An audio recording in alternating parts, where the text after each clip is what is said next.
नमस्कार साथियों। आज हम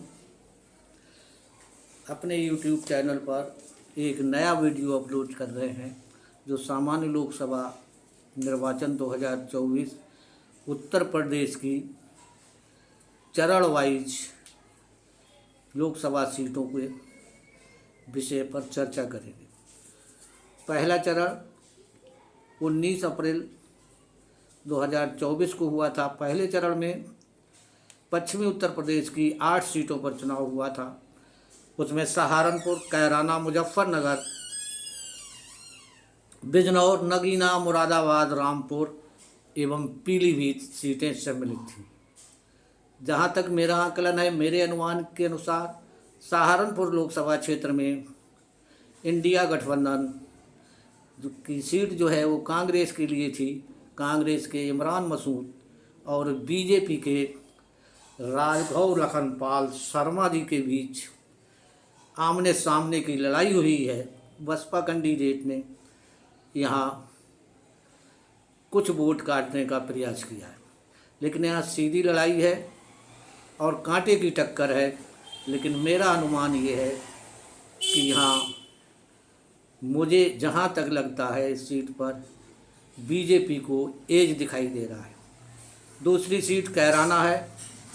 कैराना में भी इंडिया गठबंधन की सीट का समाजवादी पार्टी को मिली है। यहाँ समाजवादी की प्रत्याशी इकरा हसन और बीजेपी के प्रत्याशी प्रदीप चौधरी के बीच सीधी लड़ाई दिखाई दे रही है। ये सीट भी कांटे के संघर्ष में फंसी है। 50-50 चांस है, यहाँ कोई भी चुनाव जीत सकता है।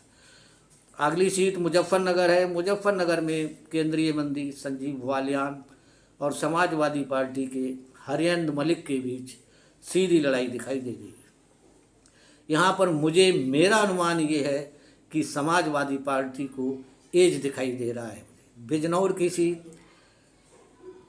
एनडीए गठबंधन से आरएलडी को मिली हुई है। यहाँ आरएलडी और बीजेपी के बीच सीधी टक्कर है, लेकिन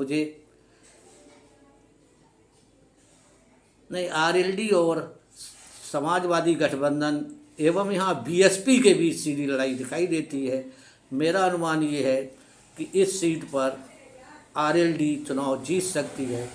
आरएलडी के साथ यहाँ बीएसपी लड़ाई में मुझे दिखाई देती है। अगली सीट नगीना है।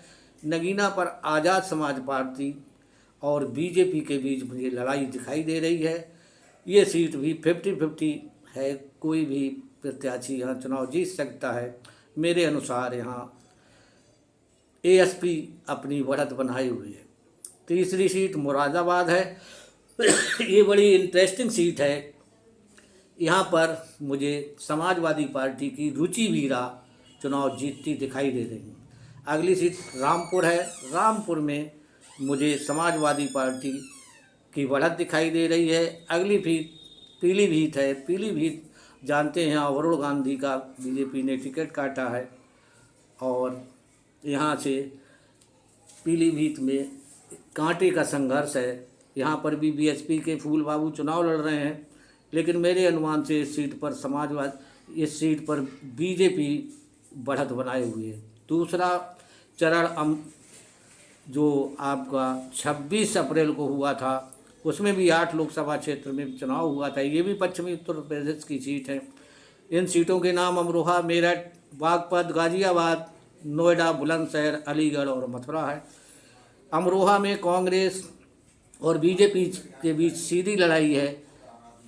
50-50 चांस है यहाँ, लेकिन मेरे अनुमान से यहाँ बीजेपी को एज है। मेरठ में समाजवादी पार्टी ने एक नया प्रयोग किया है। ये सीट सामान्य है और इस पर उन्होंने अनुसूचित जाति की प्रत्याशी को चुनाव लड़ाया है। इस सीट पर रोचक मुकाबला हुआ है और मेरे अनुमान से इस सीट पर समाजवादी पार्टी को बढ़त मिलनी चाहिए। बागपत सीट फिर आरएलडी के पास है। यहाँ आरएलडी की सीधी लड़ाई समाजवादी पार्टी से है और मुझे ऐसा लगता है यहाँ आरएलडी को एज है। गाजियाबाद में कोई कहने का मतलब नहीं है कि बीजेपी अपनी बढ़त बनाए हुए है। नोएडा में भी बीजेपी अपनी बढ़त बनाए हुए है। बुलंदशहर में बीजेपी और कांग्रेस के बीच थोड़ी टक्कर दिखाई देती है, लेकिन एज हमें बीजेपी को दिखाई देता है। अलीगढ़ सीट पर भी बीजेपी और गठबंधन की लड़ाई है, लेकिन अच्छी खासी लड़ाई हुई है, लेकिन मुझे लगता है ये अलीगढ़ की सीट भी बीजेपी निकाल ले जाएगी। मथुरा सीट पर हेमा मालिनी अच्छे खासे मार्जिन से चुनाव जीत रही हैं। मथुरा में बीजेपी अपनी बढ़त बनाई हुई है।